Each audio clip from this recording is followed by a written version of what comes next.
ईश्वर की योजना हमारी योजना से हमेशा बेहतर ही होती है।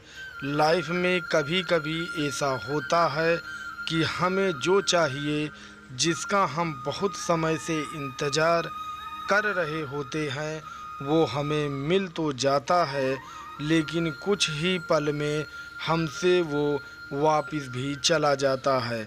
हमारे हाथ से वो सारे मौके चले जाते हैं जो हमें बहुत समय के इंतज़ार के बाद मिले होते हैं।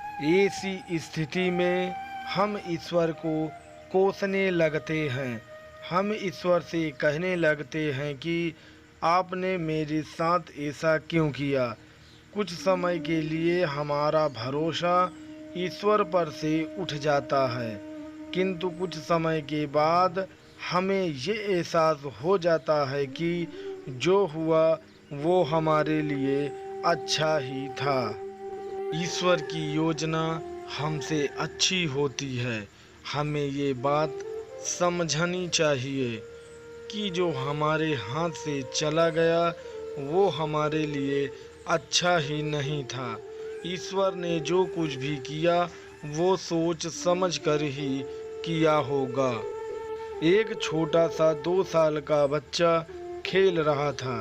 खेलते खेलते उसके हाथ में चूहे मारने की दवा आ जाती है। बच्चा नादान था, वो नहीं जानता था कि ये चूहे मारने की दवा है, तो वो इस दवा को चॉकलेट समझकर खुश हो रहा था। वो इसे खाने ही वाला था कि उसकी माँ का ध्यान उस पे गया। माँ ने तुरंत बच्चे के हाथ में से वो चूहे मारने की दवाई छीन ली। बच्चा जोर जोर से रोने लगा। बच्चे के रोने के बावजूद भी माँ ने उसकी एक नहीं सुनी और वो दवाई उसने कहीं पे छिपा दी, क्योंकि बच्चा नहीं जानता था कि ये चॉकलेट नहीं, चूहे मारने की दवाई है। पर माँ तो जानती थी कि ये चूहे मारने की दवाई है और ये मेरे बेटे के लिए सही नहीं है। बच्चे को कुछ पल खुशी देने के लिए माँ उसे वो दवाई नहीं दे सकती थी, क्योंकि वो उसके लिए हानिकारक थी। वैसे ही जब हमारी ज़िंदगी में हमें कुछ ऐसा मिले जो हमें कुछ पल की खुशी दे और फिर वो वापस चला जाए, तो हमें निराश नहीं होना चाहिए।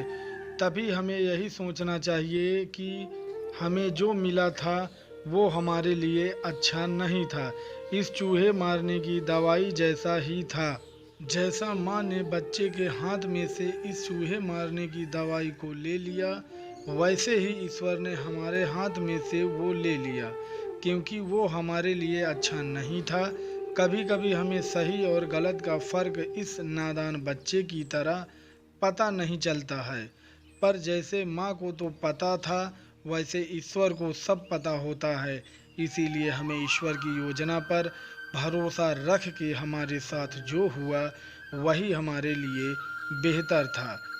अगर हमारा वीडियो अच्छा लगा हो तो हमारे चैनल आर्या भक्ति ज्ञान को सब्सक्राइब जरूर करें।